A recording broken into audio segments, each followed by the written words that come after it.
For decades, Göbekli Tepe has been called the birthplace of civilization, the world's first temple, built more than 11,000 years ago. But what if that wasn't where it began?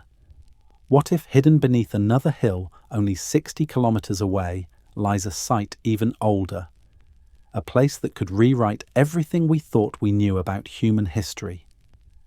Tonight we travel back 12,000 years to uncover the secrets of Karahan Tepe and ask the question that could change history itself.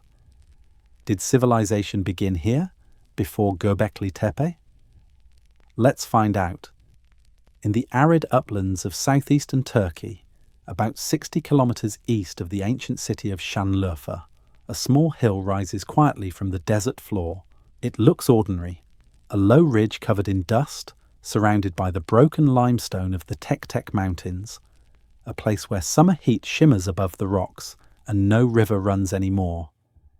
Yet beneath this lonely hill lies one of the most astonishing archaeological discoveries of the modern era. In 1997, a local survey led by Dr. Bahattin Çelik, an archaeologist from Harran University, revealed what would later be identified as Karahan Tepe, a prehistoric site contemporary with, and possibly older than, the world-famous Göbekli Tepe. For decades, Göbekli Tepe had been hailed as the oldest temple complex on Earth, dating to roughly 9,500 BCE. But Karahan Tepe, discovered only a few years later, now suggests that the story of civilization's beginnings may stretch even deeper into time, perhaps 12,000 years into the past. The region around Şanlıurfa is a landscape of paradoxes. Today it appears barren, but during the Younger Dryas period, at the end of the last ice age, this land was green and full of life. Seasonal rivers cut through soft limestone, wild gazelle and aurochs grazed across the plains, and early human groups moved with the rhythm of the seasons, hunting, gathering, and following animal migrations. It was in this fertile corridor, between the Taurus Mountains and the Euphrates River, that some of humanity's first monumental structures appeared. When Dr. Çelik and his team first surveyed the hill, they noticed large flat stones protruding from the ground, blocks of limestone arranged too regularly to be natural. Initial excavations exposed the tops of T-shaped pillars, identical in form to those at Göbekli Tepe, but even more numerous. Over the years, surveys and limited digs have revealed that Karahan Tepe covers more than 33 hectares and may contain over 250 standing pillars. Most are still buried beneath layers of sediment and collapsed stone, preserved in remarkably stable condition. The T-shaped pillar is the defining symbol of this entire cultural horizon, known to archaeologists as the Taş Tepeler, or Stone Hills culture, a network of more than 12 major prehistoric sites spread across this region of southeastern Anatolia. Each site follows a similar architectural logic: circular or oval enclosures, massive monolithic pillars, and detailed carvings of animals and abstract symbols. Together, they represent a civilization that emerged thousands of years before the invention of pottery, writing, or metallurgy. At first, researchers believed these were simple gathering sites, seasonal camps built by mobile hunter-gatherers. But the sheer scale and precision of the work challenged that assumption. Each pillar could weigh between 5 and 10 tons, carved directly from local limestone and shaped with stone hammers. Some were carried hundreds of meters uphill to be placed in carefully planned enclosures. The alignment of the pillars suggests intentional orientation, perhaps to the rising sun, the stars, or specific directions associated with ritual. No evidence of permanent domestic life, no houses, hearths, or storage pits has been found at Karahan Tepe.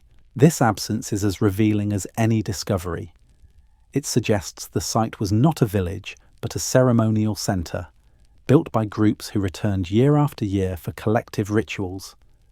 Carbon samples and comparative dating with nearby sites indicate activity here as early as 11,000 tons, 10,500 BCE, pushing back the origins of complex human organization by several centuries. To stand on the ridge today is to see two worlds at once. The desolation of the modern desert stretches in every direction, but in the imagination rises another landscape, a greener world where people gathered not just to survive, but to create. Here, long before agriculture or writing, humanity carved the first monumental symbols of shared belief. The story of Karahan Tepe forces us to reconsider what civilization truly means. If these structures predate farming, then belief, not agriculture, may have been the first foundation of human society, the need to come together, to build, to remember. These impulses existed before cities, before kings, before the written word. Today, only a fraction, perhaps 5%, of the site has been excavated. Beneath the unbroken soil lie more chambers, more pillars, more secrets. Each trench opened adds a new layer to the mystery. How did people with no metal tools create architecture on this scale? What purpose did it serve? And most of all, why was it buried?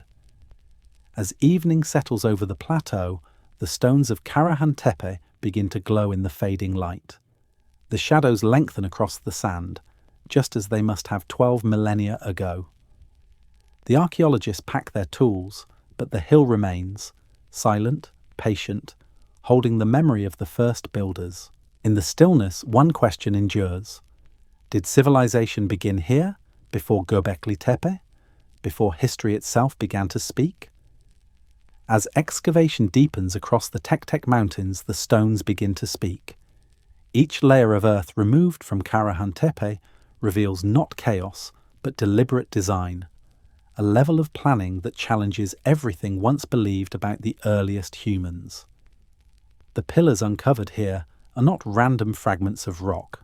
They are monoliths, carved from local limestone and arranged in patterns of astonishing precision. Many are T-shaped, standing up to 4 meters tall and weighing between 5 and 10 tons.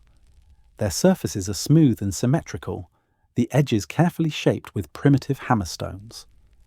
Archaeologists studying these forms have identified over 250 pillars across the hill, more than double the number at nearby Göbekli Tepe. Geophysical surveys using ground-penetrating radar and magnetometry suggest that most of these remain buried beneath the sediment, untouched since antiquity. Even so, the fraction revealed so far already demonstrates a monumental vision. A sacred complex spread across 33 hectares, possibly the largest pre-pottery Neolithic ceremonial centre ever found. The entire site belongs to what researchers now call the Taş Tepeler culture, the Stone Hills. This cultural horizon includes more than 12 major sites such as Göbekli Tepe, Sefer Tepe, Sayburç, and Harbetsuvan, all within a 100-kilometre radius of Şanlıurfa.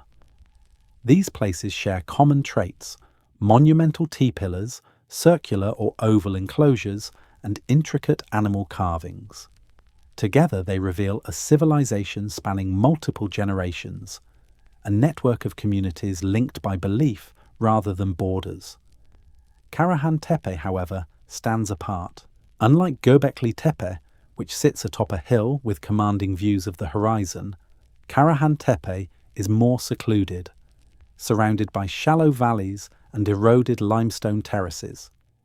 Its enclosures are not built from stacked stone, but carved directly into the bedrock.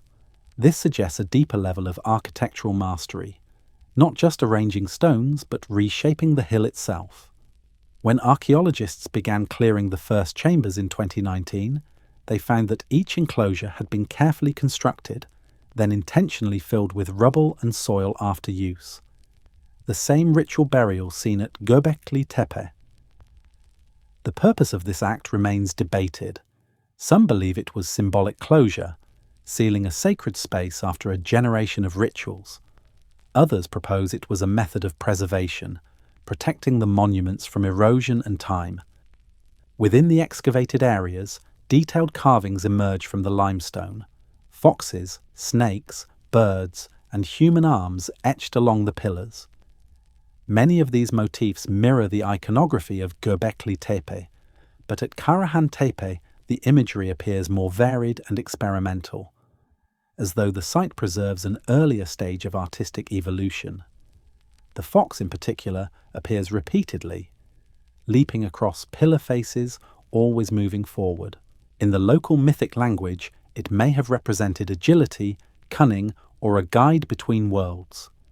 The arrangement of the pillars is equally revealing. Each enclosure forms a deliberate geometry, some circular, others oval or trapezoidal. At the center of many stands a pair of taller pillars facing one another, often aligned along a north-south or east-west axis. This suggests knowledge of orientation and celestial tracking. Researchers have proposed that these alignments may relate to solar or stellar cycles, though the evidence remains under study. But perhaps the most striking feature of Karahan Tepe is what lies beneath its visible stones. Recent scans have identified subterranean chambers and passageways running beneath certain enclosures, a pattern unique among the Taş Tepeler sites. These may have served as processional paths or sound chambers, amplifying the rhythm of drums or chanting during ceremonies. Acoustic tests conducted in 2021 revealed that the carved spaces resonate strongly at frequencies around 110 Hz, similar to tones used in later ritual architectures worldwide. No pottery has been found here, confirming that the builders lived before the invention of ceramics. Instead, tools discovered include finely flaked flint blades, stone bowls, and grinding stones, suggesting that visitors brought offerings and performed specialized activities during gatherings. Animal bones scattered around the site, mostly of gazelle, wild cattle, and boar, indicate large communal feasts. Together, these remains reveal a society already capable of large-scale organization and shared purpose, even before agriculture. The absence of domestic structures, no hearths, no permanent dwellings, reinforces the theory that Karahan Tepe was a ceremonial center, not a settlement. It was likely visited seasonally, perhaps during specific times of the year linked to animal migrations or celestial events. Groups from across the region would converge here, participating in construction, ritual, and renewal. To modernize, the precision of these designs seems almost anachronistic, as though the builders possessed knowledge far ahead of their age. But what makes Karahan Tepe extraordinary is not technological mastery, but collective intention. Every pillar, every carving, every filled enclosure represents a conscious act of meaning, a society beginning to think in symbols. Even after 25 years of research, less than 5% of the hill has been excavated. The rest remains sealed beneath the same dust that hid it for 12 millennia. Each trench opened reveals new evidence, new carvings, new chambers, new mysteries. When sunlight falls across the stones at dawn, the shadows of the pillars align in silent symmetry.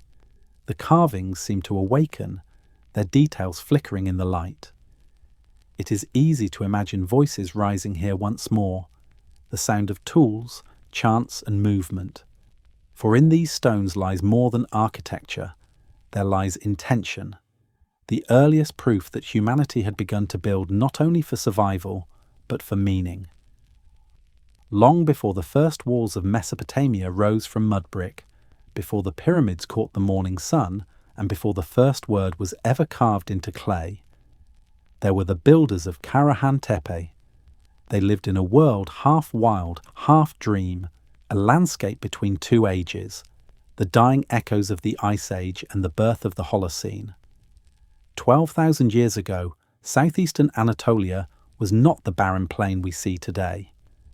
It was green, alive, threaded with rivers that have long since vanished. Herds of gazelle roamed through tall grass. The air carried the scent of water, and the hills pulsed with life. Amid that abundance, scattered bands of hunter-gatherers moved with the rhythm of the seasons. They hunted, gathered seeds, and watched the stars. They were not yet farmers, not yet settlers. And yet, something stirred among them, a thought that no other species on Earth had ever dared to hold, the desire to build something that would last.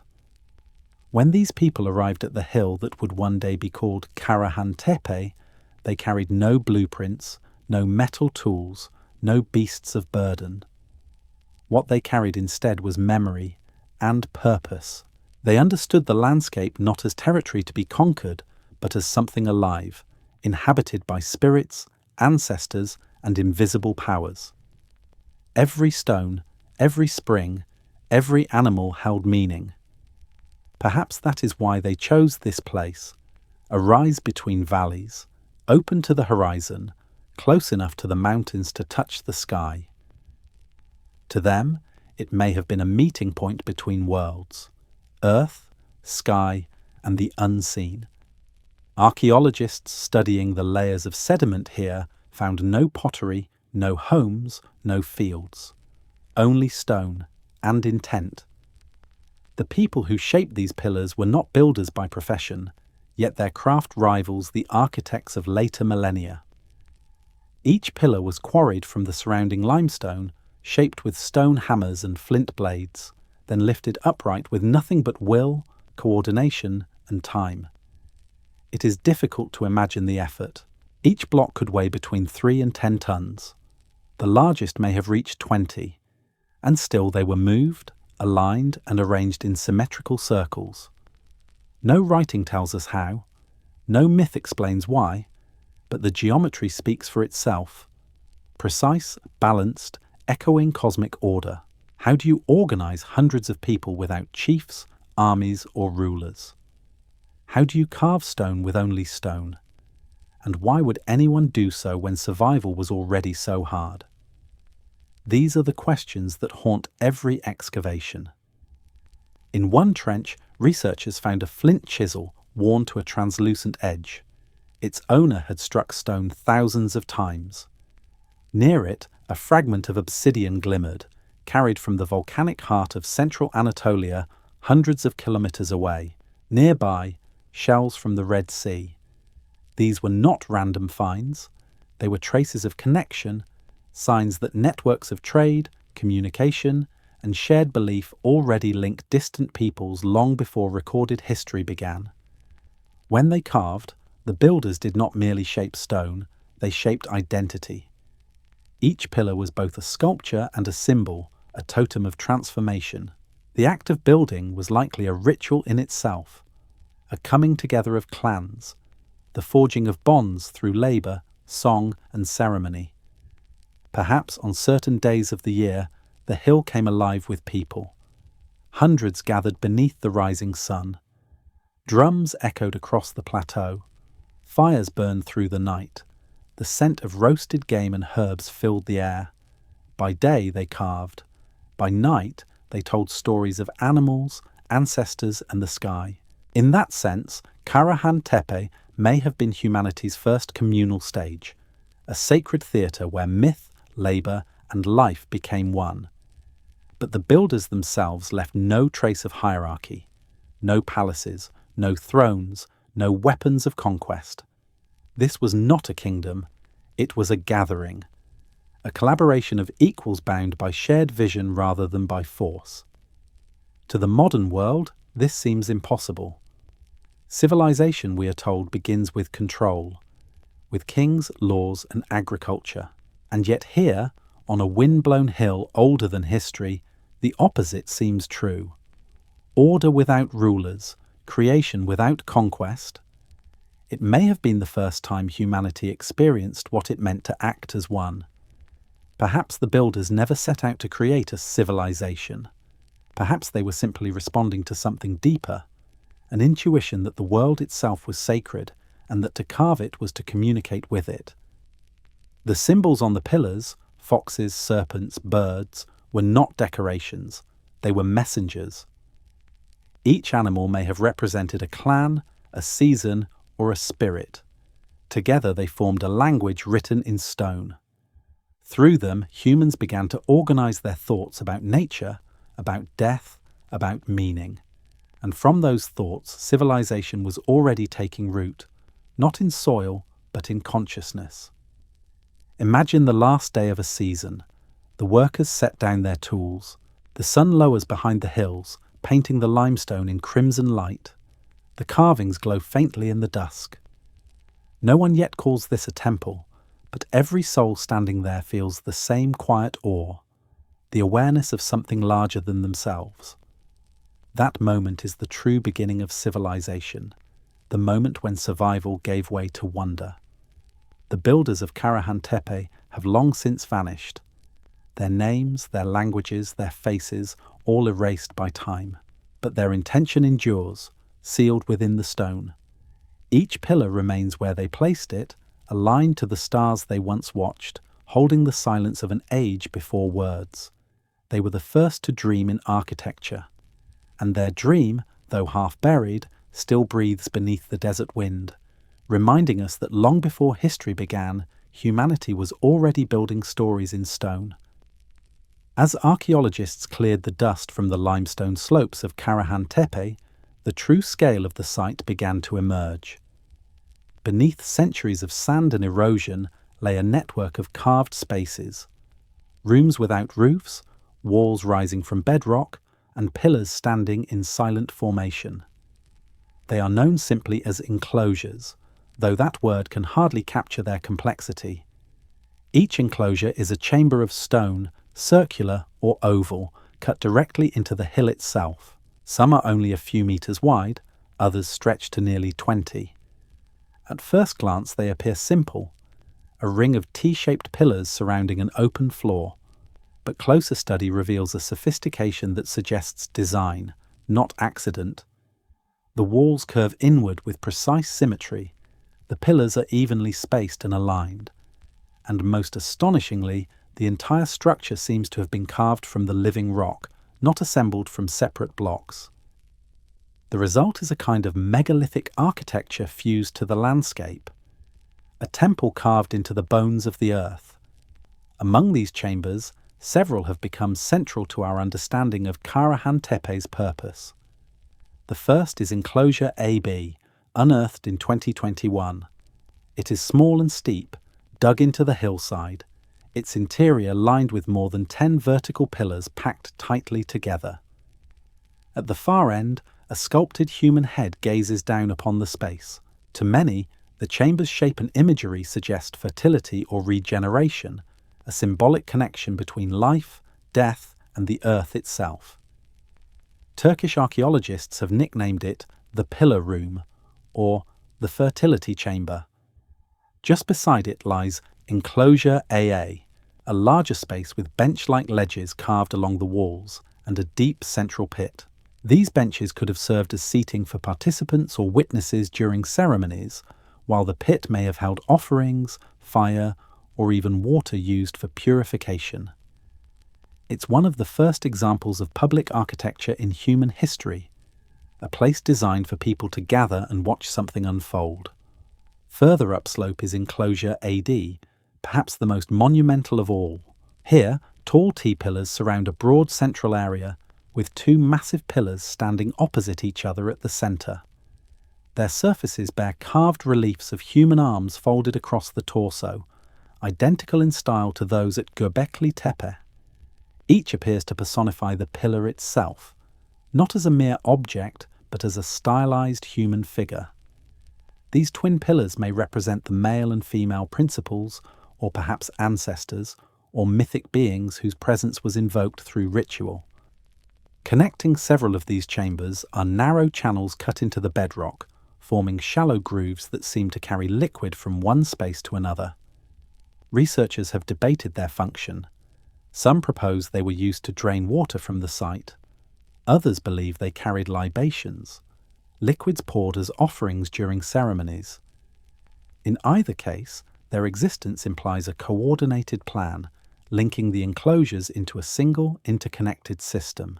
To date, more than 10 major enclosures have been identified, though only a few have been excavated. Geophysical surveys show many more remain underground, sealed beneath sediment layers more than 2 meters deep. Each new discovery adds to the sense that the entire hilltop was a ritual landscape, a single sacred complex built over centuries. Inside the excavated chambers, archaeologists have found fragments of stone bowls, grindstones, and tools likely used in ceremonial activities. Traces of pigment suggest that some carvings may once have been painted, the pale limestone surfaces glowing with red and black mineral colours under torchlight. In firelight, the carvings of animals, foxes, snakes, and birds would have appeared to move, their shadows flickering across the stone. It's easy to imagine chants echoing through the enclosures, each sound amplified by the curved walls. Indeed, recent archaeoacoustic studies show that the chambers at Karahan Tepe resonate at deep frequencies between 100 and 120 Hz, tones that amplify the human voice and may have been deliberately used to create trance-like effects during ritual. Such findings suggest that these were not passive structures, but interactive spaces, designed to shape both sound and emotion. No clear evidence of domestic life has been found inside these enclosures. No hearths, no sleeping areas, no refuse pits. Everything points towards ceremonial use, places of gathering, performance, and transformation. This aligns with what archaeologists now believe about the entire Taş Tepeler culture, that its people came together seasonally, building these monuments not as homes, but as theatres of ritual and belief. Perhaps each enclosure was dedicated to a different purpose, one for initiation, another for renewal, another for the commemoration of the dead. Or perhaps, like stages in a journey, they were meant to be experienced in sequence, a physical representation of a spiritual path. What remains certain is that these were among the first architectural experiments in the world. Long before the ziggurats of Mesopotamia or the pyramids of Egypt, human beings here in southeastern Anatolia were already designing spaces to evoke awe, to manipulate sound and light, to express ideas beyond survival. Karahan Tepe teaches us that the birth of architecture was not purely practical, it was symbolic, it was spiritual. It was the moment when humanity learned to turn thought into structure, when belief began to take physical form. Today, only a few of these enclosures are visible, their walls exposed to the open air. The rest remain hidden, sealed chambers of stone waiting for future generations to rediscover. But even in their silence, they continue to teach us that the origins of civilization are not found only in tools and trade, but in the spaces we build to hold meaning itself. When the first human faces re-emerged from the soil of Karahan Tepe, the world of archaeology paused. They were not the faces anyone expected to see, not the serene smiles of later civilizations, not the fertility figures or mother goddesses that would come to dominate Neolithic art. These were different, stark, skeletal, almost alien.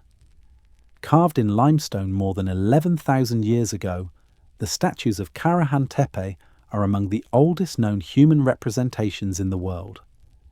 Their discovery has rewritten how we understand the earliest stages of symbolic thought. Archaeologists from the Şanlıurfa Museum and the Ministry of Culture and Tourism of Turkey began uncovering fragments of these sculptures in 2020. Then, in September 2023, the first life-sized human statue was found, the most complete ever discovered from the pre-pottery Neolithic period. It depicts a thin man with pronounced ribs, his hands clasped together below the abdomen, and his facial expression solemn, almost severe. The detail is remarkable, the chin sharply cut, the nose long, the lips pressed tight, the eyes deep and hollow. Between his legs, the genitalia are rendered prominently, an intentional choice that has sparked widespread debate about the statue's meaning. Unlike the voluptuous mother goddess figures found later in sites like Çatalhöyük, this sculpture embodies a different vision of humanity, not fertility, but endurance. Its stark anatomy, the tension of its posture, and its almost ascetic presence suggest a belief system centered not on abundance, but on transformation and survival. This statue, along with several smaller heads and busts, reveals a striking consistency of style. Each face carries the same expression, neither joyous nor fearful, but meditative, distant, as if caught between life and myth. The craftsmanship shows remarkable skill. Tool marks on the surface indicate the use of flint chisels and polishing stones, capable of producing smooth contours and precise angles. The sculptors clearly understood both anatomy and abstraction. They were not copying nature, but reimagining it. These figures were found within or near ceremonial enclosures, suggesting that they played a central role in ritual. Their placement, often facing inward toward the center of a chamber, hints that they may have represented participants, ancestors, or divine intermediaries. At Göbekli Tepe, similar human-like pillars bear carved arms and belts, symbolizing the personification of the stone itself. At Karahan Tepe, however, the figures are freestanding. They stand apart, independent of architecture, implying a step forward in representational art. This shift is crucial. It shows that by 9500 BCE, humans were not only carving sacred symbols, they were carving themselves. It was the beginning of portraiture, of self-awareness in art. The artist was no longer depicting animals or forces of nature alone. He was depicting consciousness.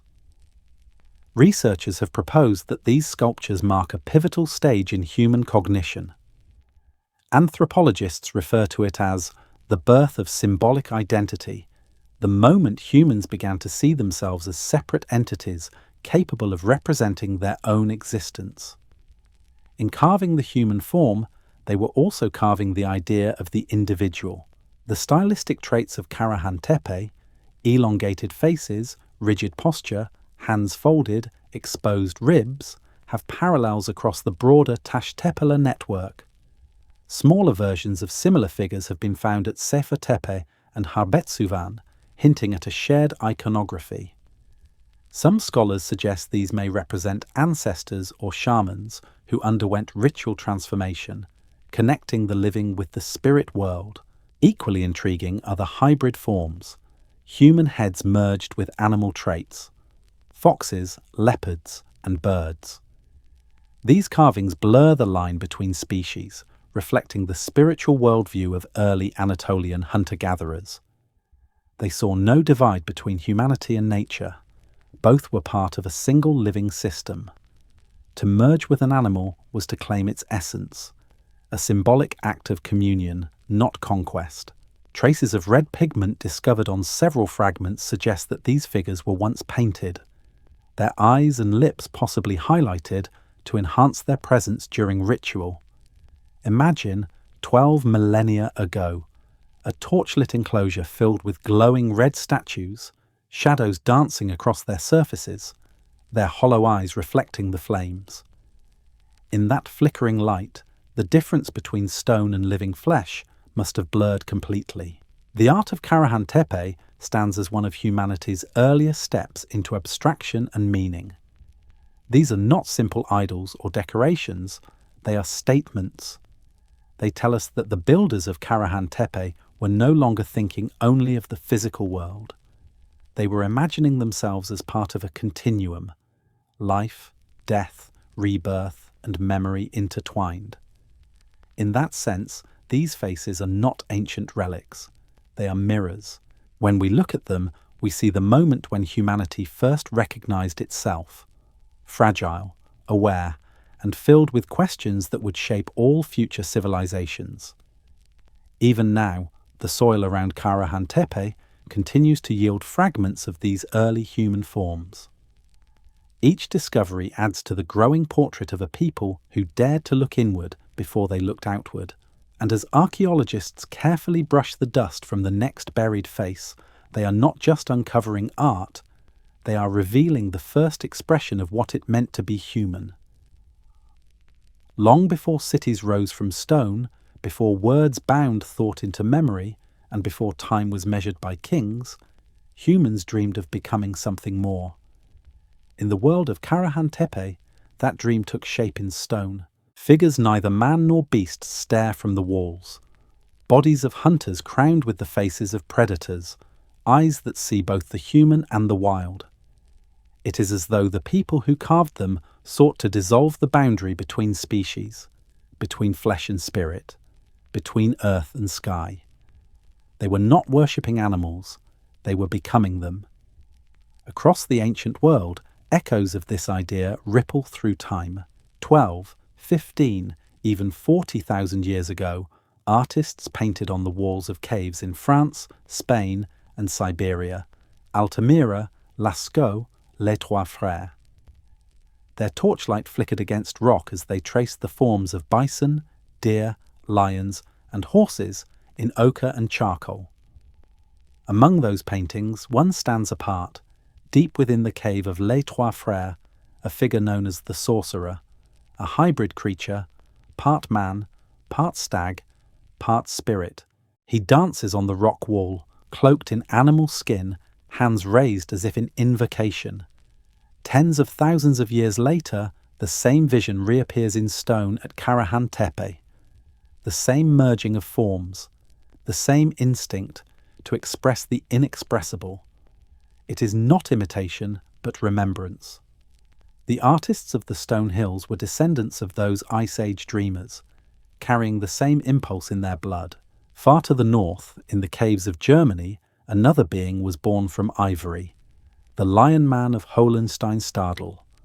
Carved from mammoth tusk nearly 40,000 years ago, he is one of humanity's oldest creations, a fusion of human grace and animal power. His body dances, his head roars, his eyes are closed as if in trance.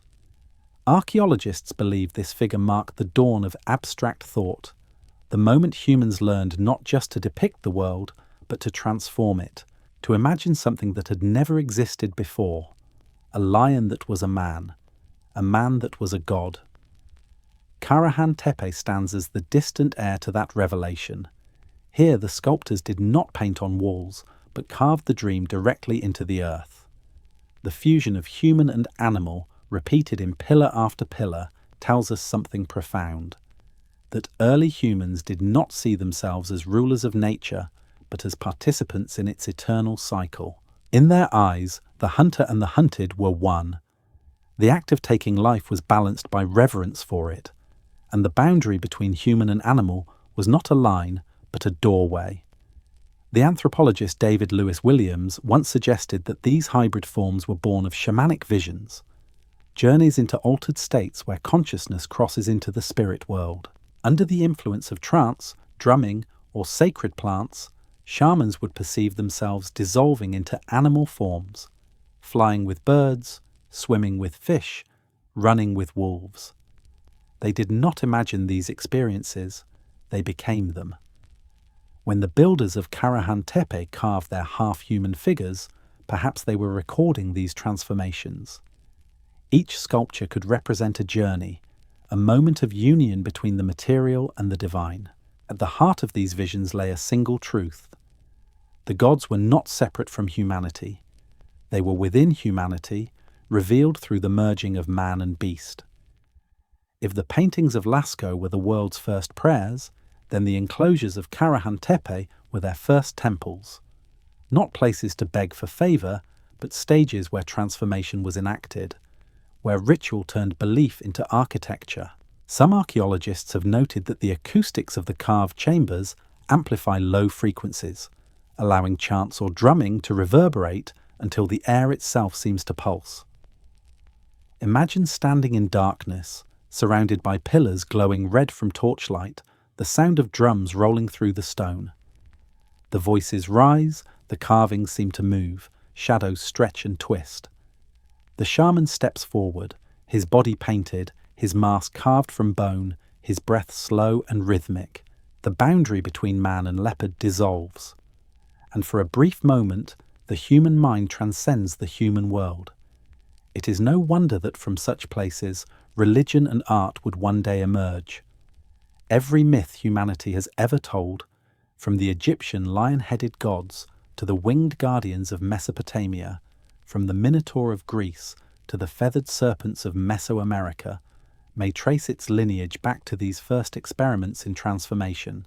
Here, in the stone hills of Turkey, lie the prototypes of every future pantheon. When humans carved themselves as beasts, they were not surrendering to nature.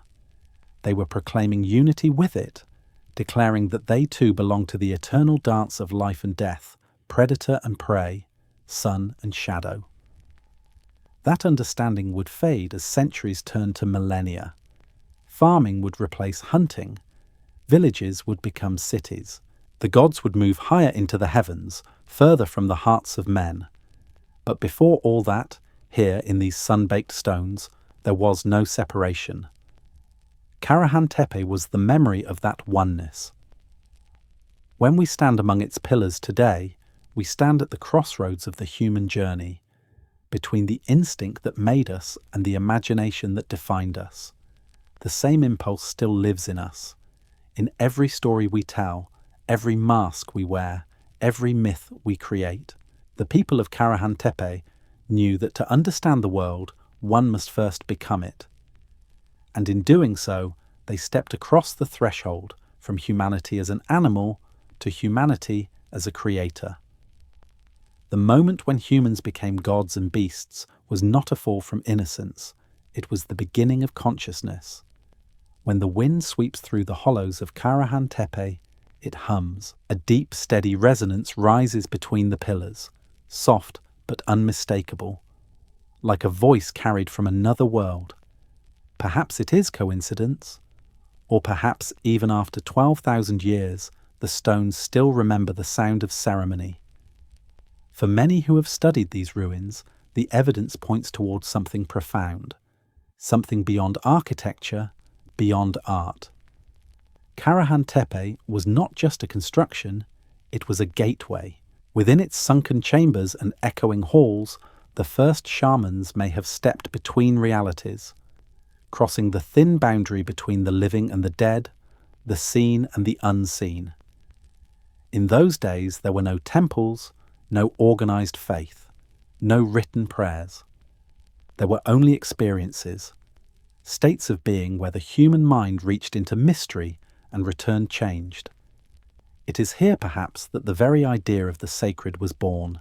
Across ancient cultures, separated by oceans and epochs, the shaman is the same, a figure who mediates between worlds.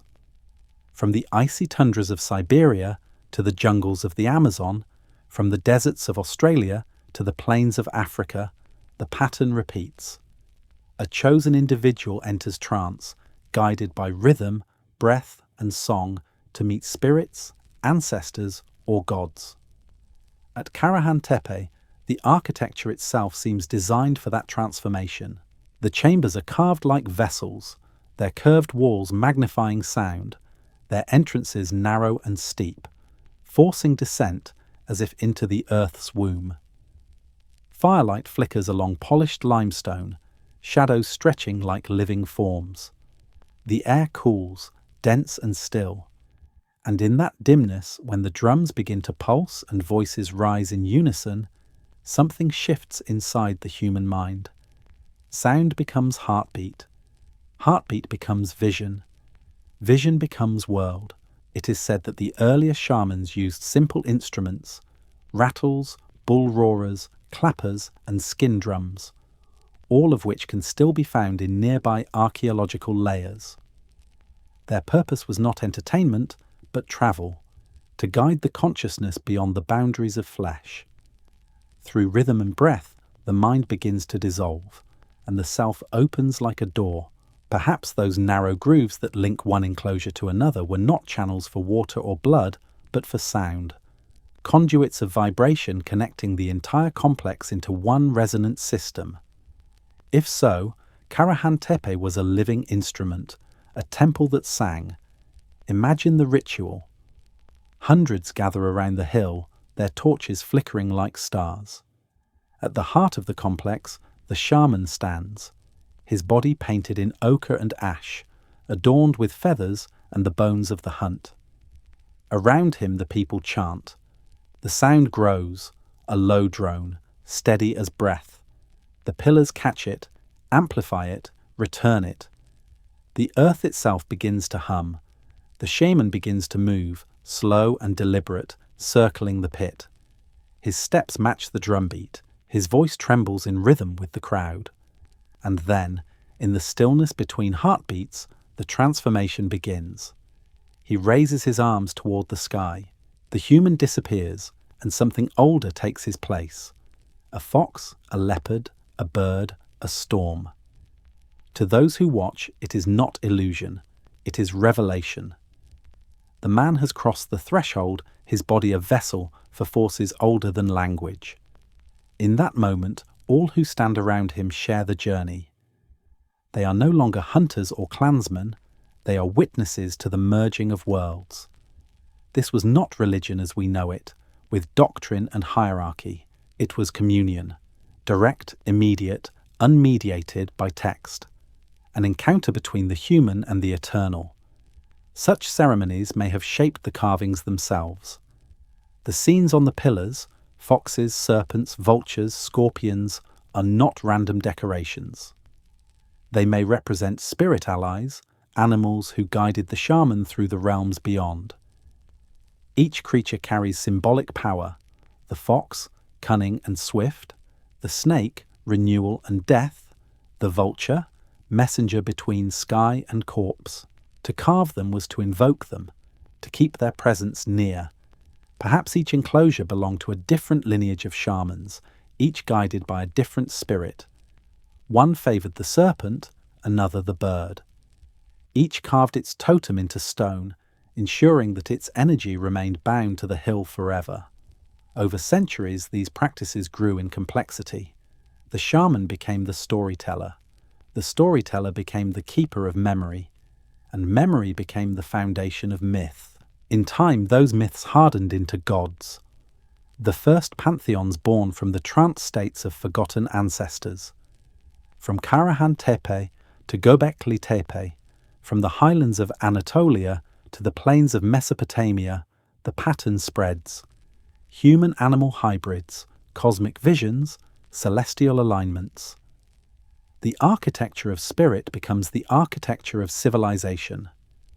Every civilization that followed, Sumer, Egypt, the Indus, the Maya, would inherit this same longing to bridge worlds.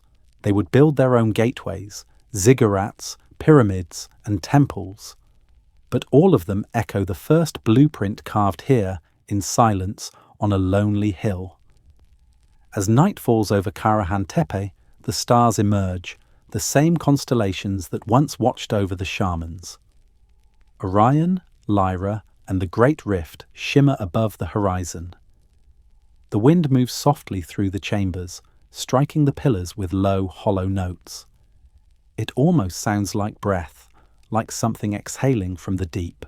Perhaps what those ancient builders sought to contact was not a god above, but a consciousness beneath, the memory of the earth itself.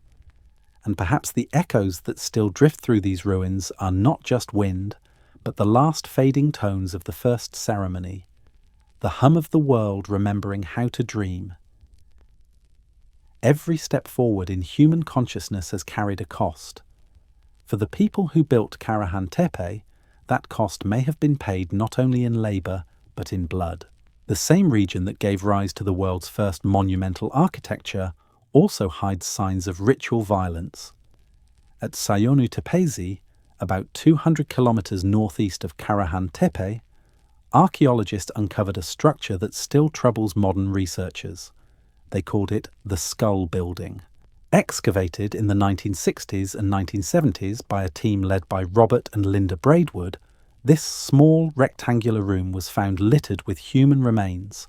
Hundreds of skulls, jawbones, and vertebrae, many showing cut marks from sharp flint tools.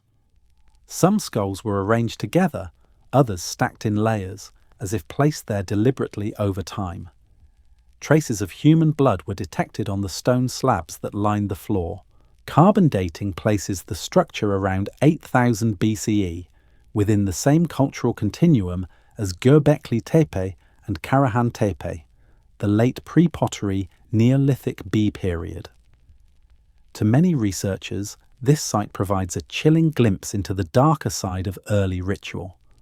What purpose did such a place serve? Some scholars argue that the skull building was a house of remembrance, where ancestors' remains were kept and revered.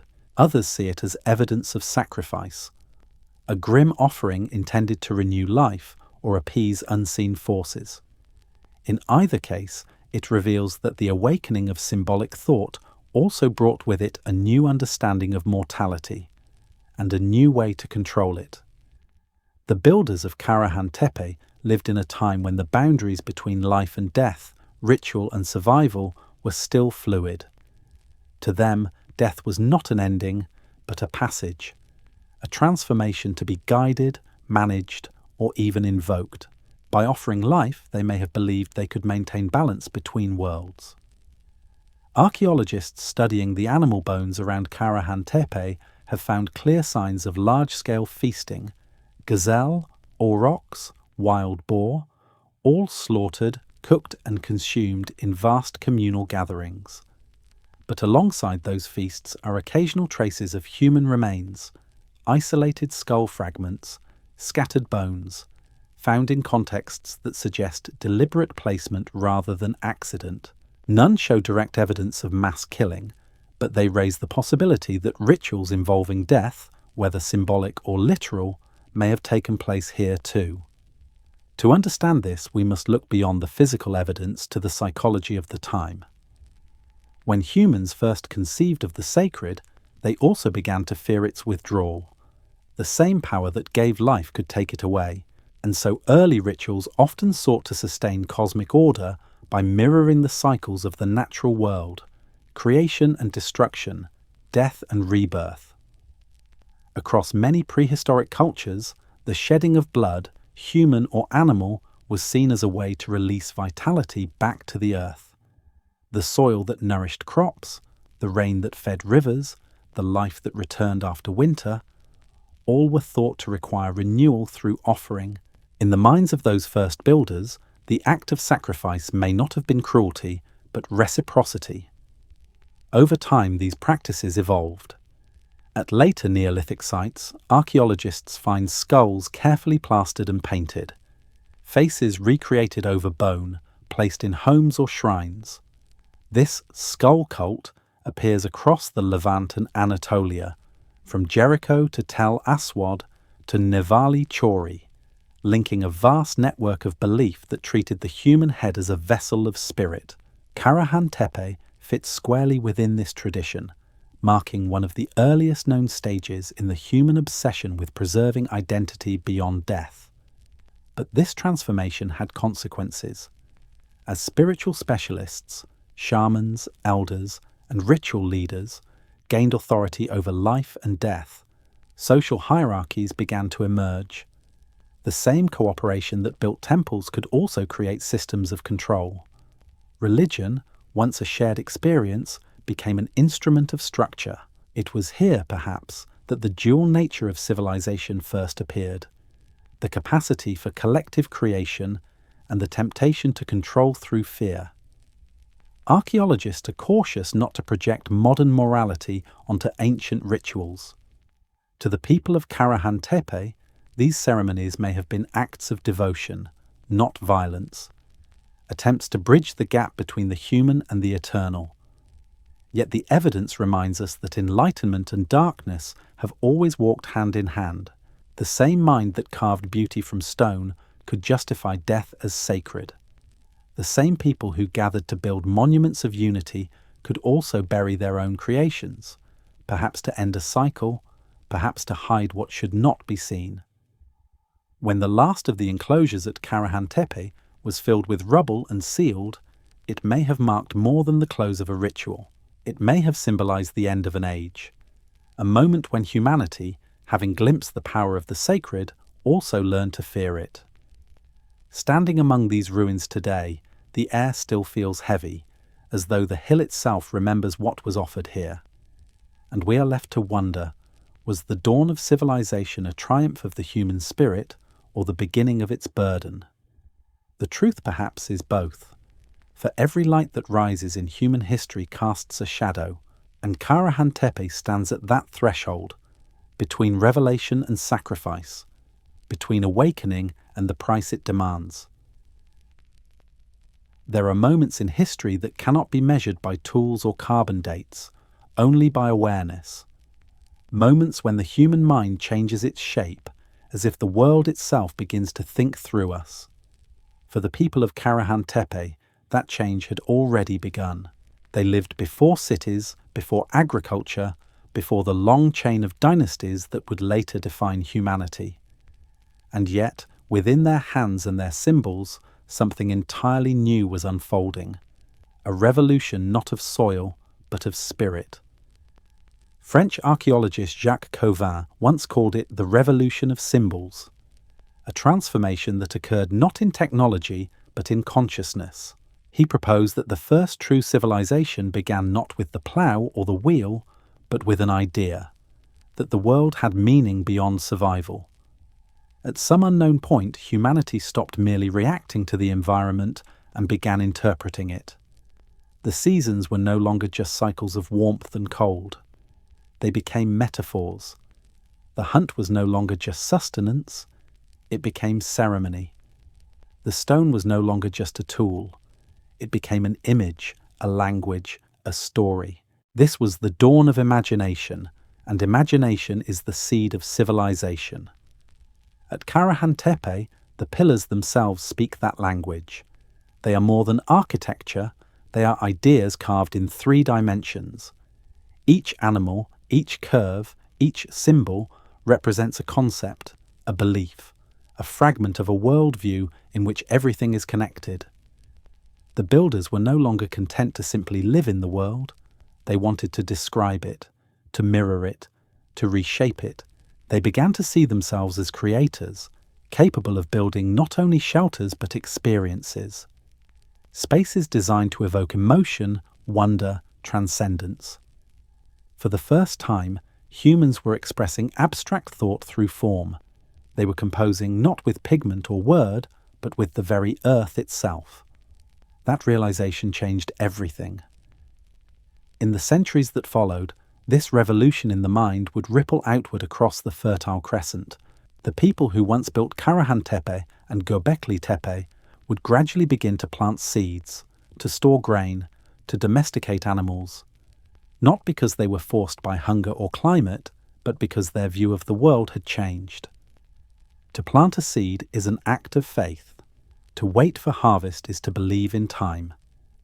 Agriculture was not the cause of civilization, it was the consequence of belief. The builders of Karahan Tepe had already created permanence. They had already carved eternity into the rock. Planting was merely the next logical step, to carve that same permanence into the soil. This was not a technological revolution, it was a cognitive awakening, a shift from instinct to intention, from reaction to reflection. It was the birth of narrative, the understanding that actions could carry meaning beyond the moment. The ceremonies that once unfolded in stone chambers would soon find new expressions in fields and villages. The gods that once dwelled in hybrid form, half human, half beast, would soon take names and stories.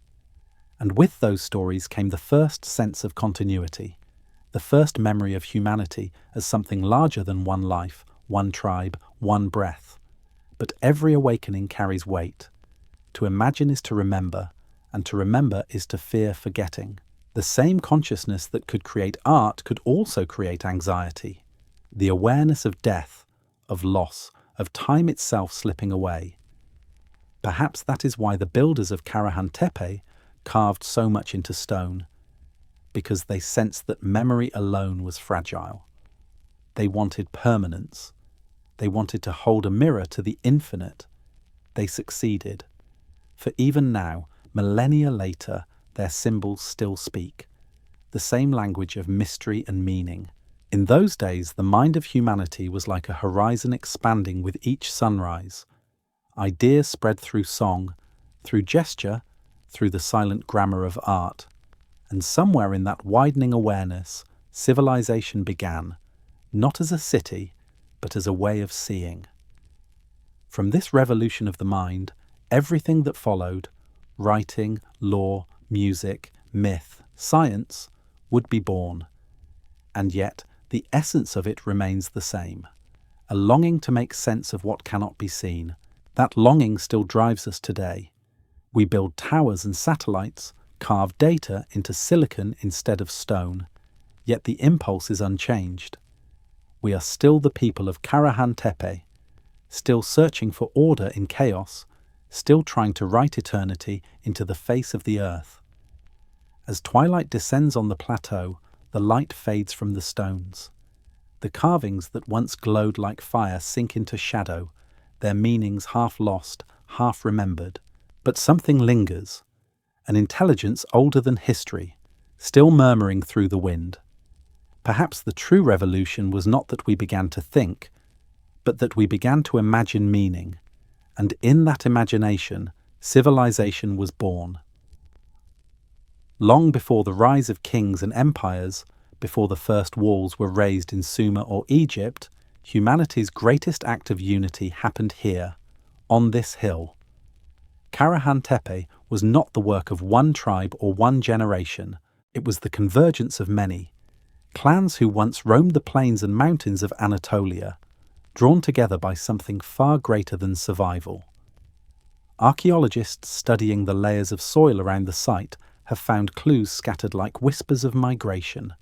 Obsidian from the volcanoes of central Anatolia, seashells from the Mediterranean and the Red Sea, fragments of flint from far beyond the horizon.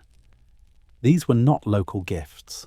They were offerings carried across great distances, proof that people had begun to travel, to trade, to share. For the first time in history, humanity was networking, not through words, but through pilgrimage. At the changing of seasons, when the rains returned and the pastures bloomed, groups would converge upon the hill. They came with stone tools, baskets of grain, meat, hides, and stories. Fires were lit, drums beaten, and voices rose into the night. The hill that now lies quiet and broken once pulsed with life. Thousands gathered beneath the stars, a temporary city of celebration and purpose. Perhaps each clan carried a symbol, a fox, a vulture, a serpent, carved into the pillars as their mark. Perhaps each came to renew their bond with the others, to remember the ancestors, to participate in the rituals that bound them into one great circle. And so, out of many, there became one. For the first time, the human story became collective. No single tribe could have built Karahan Tepe alone. The labour was immense, stones weighing 10 tons cut from the earth and dragged across rough ground, pillars lifted upright with no metal tools, chambers carved deep into the bedrock. This was not survival work, it was something else. The manifestation of a shared belief, a project that existed beyond individual need. Here, perhaps for the first time, humanity learned cooperation on a scale that demanded trust. To carve a pillar, you needed others. To raise it, you needed 100 hands. To align it to the sunrise, you needed agreement, a shared purpose, a shared rhythm. This was the beginning of society. Every culture since has repeated the same pattern, people coming together to build, to celebrate, to believe. Karahan Tepe may be the oldest evidence of that pattern, the prototype of the communal act. At night, as the fires burned along the hillside, music filled the air.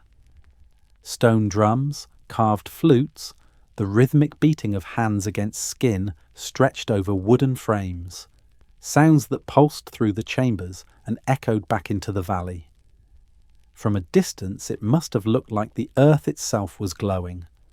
Within the enclosures, rituals unfolded, offerings were made, songs repeated, stories told, not as entertainment, but as transmission.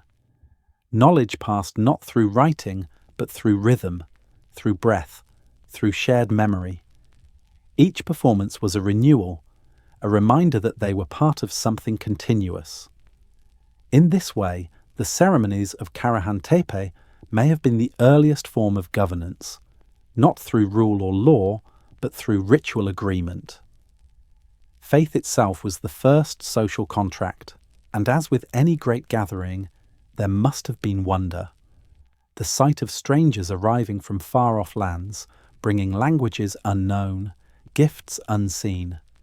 The awe of watching the great pillars rise, glimmering with firelight, casting long shadows that touched the stars. Perhaps it was here that the idea of time began, not the endless cycles of nature, but history itself, measured by human achievement. The people who built these stones might not have known the word civilization, but they lived its first breath. They learned that unity was power, not the power of domination, but of creation. That when human hands move together with one intention, the impossible becomes possible. Even now, buried beneath millennia of dust, the site carries that energy.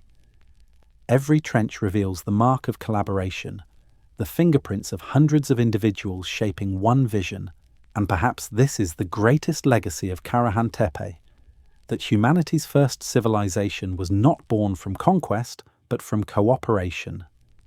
Not from empire, but from empathy. It began with people coming together to build something none could build alone. A monument not to themselves, but to the mystery that joined them. The gathering of tribes was more than an event. It was a transformation. From isolation to connection, from clan to culture, from survival to purpose. And though the gatherings ended, though the fires burned out and the songs fell silent, the echo remains. Every festival, every city, every temple since is an echo of that first coming together. As the night fades, dawn returns once more over the plateau. The pillars catch the same sun that rose above the builders 12,000 years ago. Their shadows stretch across the sand like arms still reaching for one another. They remind us that long before we built nations or gods, we built communion. And that was where civilization truly began. When archaeologists look upon Karahan Tepe, they see a mystery isolated in time, a prehistoric hill lost in the deserts of Turkey. But when you step back, when you look beyond continents and millennia, a strange pattern begins to emerge. Across the face of the earth, from one age to another, humanity has carved the same idea into stone. We see it mirrored in the circles of Stonehenge, the burial mounds of Newgrange, the Joman circles of Japan, the earthworks of Poverty Point in North America, and the sunken plazas of Corral in Peru. Different worlds, different centuries, and yet the same impulse, to gather, to align, to speak to the sky. It is as if each civilization heard an echo of the same ancient call, a memory older than history, guiding the human hand long after the builders of Karahan Tepe were gone. 12,000 years ago, the people of the stone hills carved their dreams into rock. 6,000 years later, on the far green plains of Britain, others would do the same, dragging vast sarsen stones across miles of wilderness to form a ring aligned with the rising sun. At Stonehenge, the light of midsummer pierces the heart of the monument exactly as it once did at Karahan Tepe. Different lands, same sky. In Ireland, at Newgrange, a great mound of stone conceals a long passage that floods with light only once a year, on the winter solstice.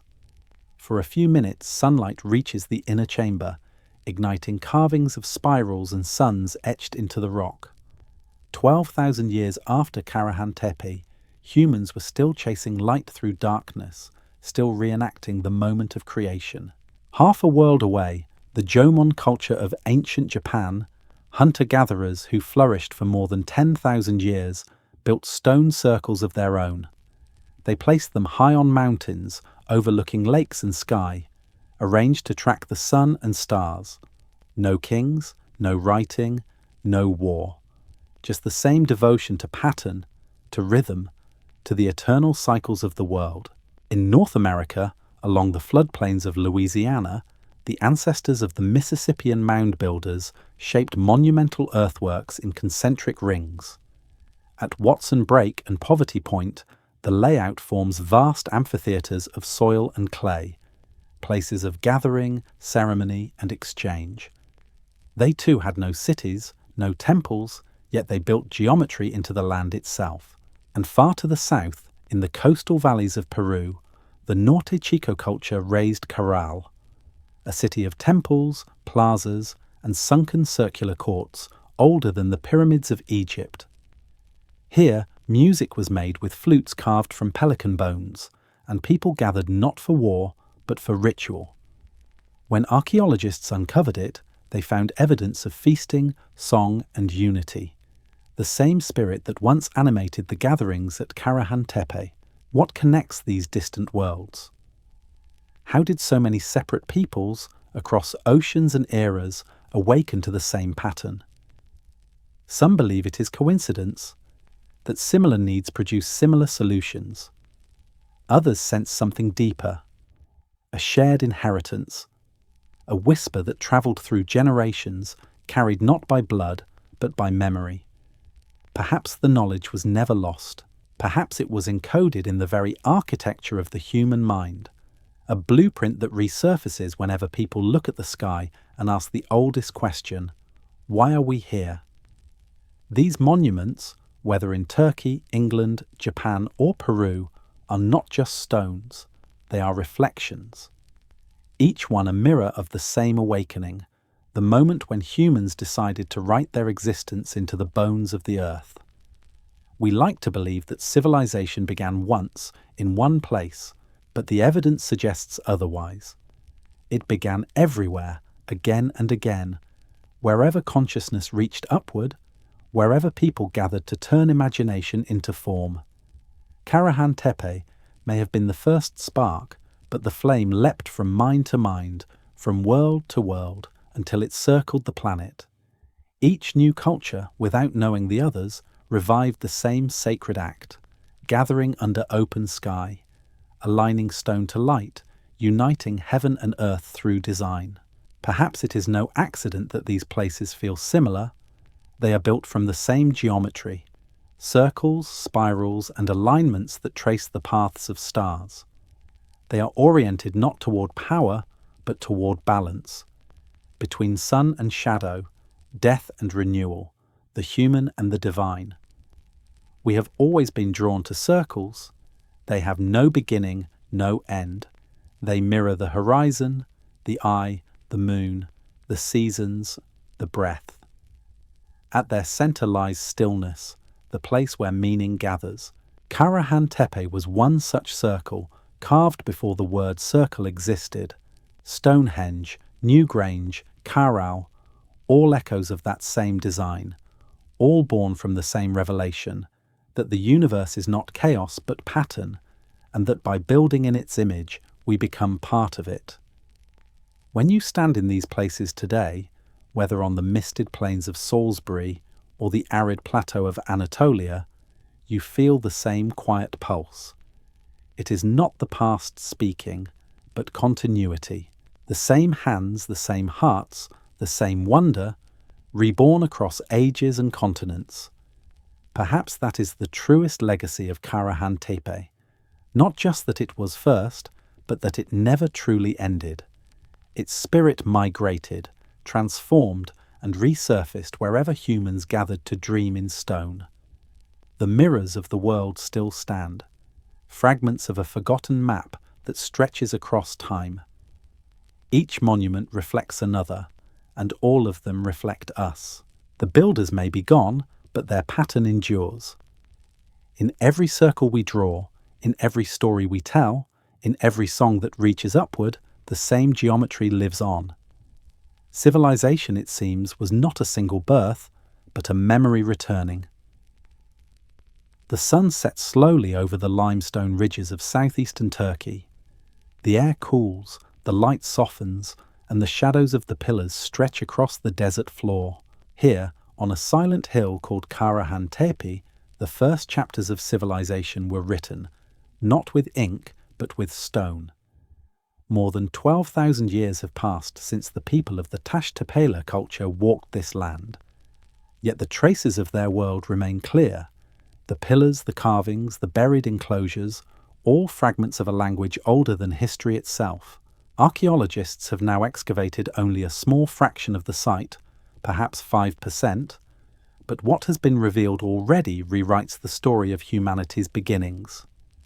Before agriculture, before cities, before writing, People here were already expressing ideas through architecture and ritual. They had learned to cooperate, to design, to imagine. They had begun to turn belief into structure, to make thought visible. This is why Karahan Tepe matters. It reminds us that civilization is not merely the product of technology, but of cognition. The true revolution that began here was not one of tools or crops, but of mind. 12 millennia ago, these people stood at the threshold between survival and awareness. They looked at the sky and saw meaning in its rhythm. They carved animals into stone and saw themselves reflected in their forms. They built enclosures not for shelter, but for ceremony, spaces where the physical and the spiritual could meet. Their world was smaller than ours, but their questions were the same.